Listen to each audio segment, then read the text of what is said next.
Assalamualaikum warahmatullahi wabarakatuh. Perkenalkan, saya Eli Susilawati.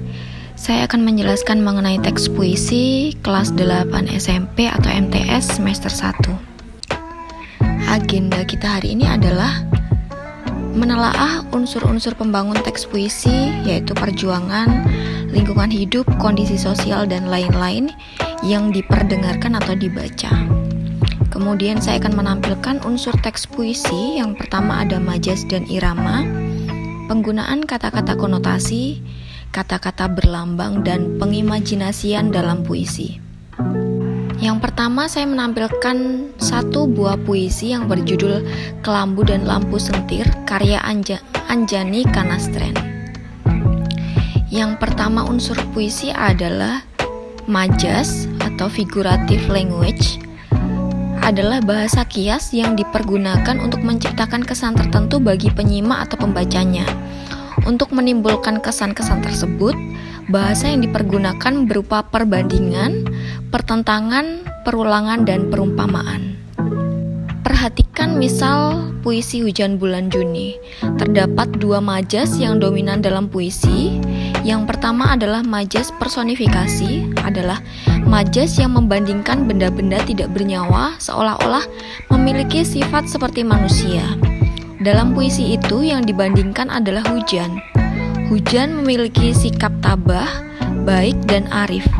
Sifat-sifat itu biasanya dimiliki oleh manusia. Yang kedua adalah majas paralelisme, adalah majas perulangan yang tersusun dalam baris yang berbeda. Kata yang mengalami perulangan dalam puisi itu adalah tak ada yang lebih. Kata-kata itu berulang setiap baitnya. Yang kedua adalah irama atau musikalitas, adalah alunan bunyi yang teratur dan berulang-ulang. Irama berfungsi untuk memberi jiwa pada kata-kata dalam sebuah puisi yang pada akhirnya dapat membangkitkan emosi tertentu, seperti sedih, kecewa, marah, rindu, dan bahagia. Irama puisi itu harus diekspresikan dengan lembut sebagai perwujudan dari rasa kagum dan simpati. Hal itu tampak pada kata-kata pujian yang ditunjukkan pada Hujan Bulan Juni yang bersikap tabah, bijak, dan arif. Selanjutnya penggunaan kata-kata konotasi. Kata konotasi adalah kata yang bermakna tidak sebenarnya. Kata itu telah mengalami penambahan-penambahan, baik itu berdasar pengalaman, kesan, maupun imajinasi dan perasaan penyair. Kata-kata yang bermakna konotasi dalam Hujan Bulan Juni ada 7 kata. Yang pertama adalah hujan, yang makna dasarnya adalah air yang turun dari langit. Kemudian dimaknai juga perbuatan baik. Kemudian rintik yang kedua, maknanya adalah titik percik air yang bermakna sesuatu yang kecil tetapi banyak. Yang ketiga adalah kata pohon berbunga, yang memiliki makna pohon yang memiliki bunga, yang berarti kehidupan yang baik yang menjanjikan. Keempat adalah jejak laki-laki, yang maknanya adalah tapak dan bermakna juga pengalaman hidup.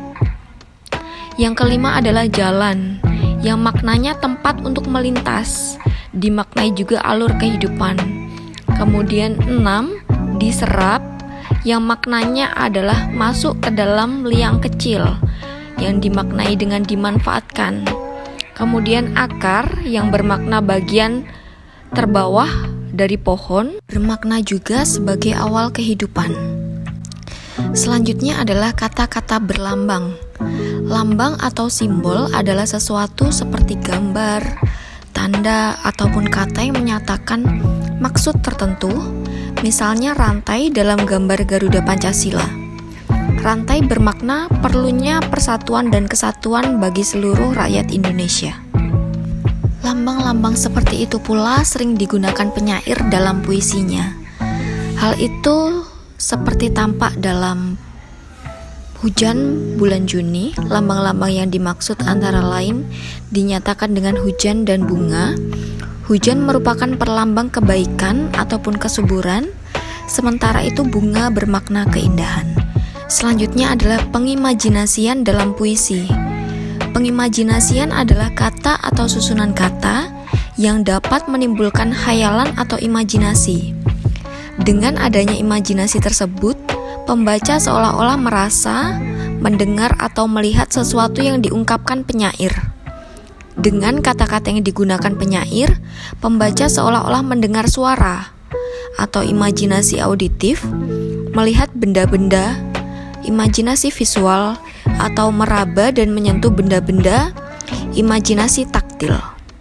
Selanjutnya adalah kegiatan 1. Yang pertama, simaklah puisi berikut. Di situ terdapat puisi yang berjudul Serenada Hijau karya W.S. Rendra. Kemudian bentuklah kelompok lalu berdiskusilah. Pertanyaan pertama, majas apa saja yang ada dalam puisi Serenada Hijau? Kedua, bagaimana irama yang tergambar di dalamnya?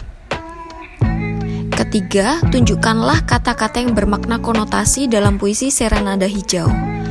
Jelaskan pula makna dalam setiap kata itu. Keempat, adakah lambang-lambang pada puisi Serenada Hijau? Jika ada, jelaskan artinya. Kelima, cermati pula pengimajinasian dalam puisi itu. Kemudian catatlah dan simpulkan efek yang ditimbulkannya. Sebagai bahan refleksi, tuliskan iya atau tidak. Yang pertama, dapatkah Ananda menelaah puisi berdasarkan majas? Yang kedua, dapatkah Ananda menelaah puisi berdasarkan irama? Ketiga, dapatkah Ananda menelaah puisi berdasarkan kata-kata yang bermakna konotasi? 4. Dapatkah Ananda menelaah puisi berdasarkan lambang-lambang pada puisi? 5. Dapatkah Ananda menelaah puisi berdasarkan pengimajinasian? Terima kasih, semoga bermanfaat.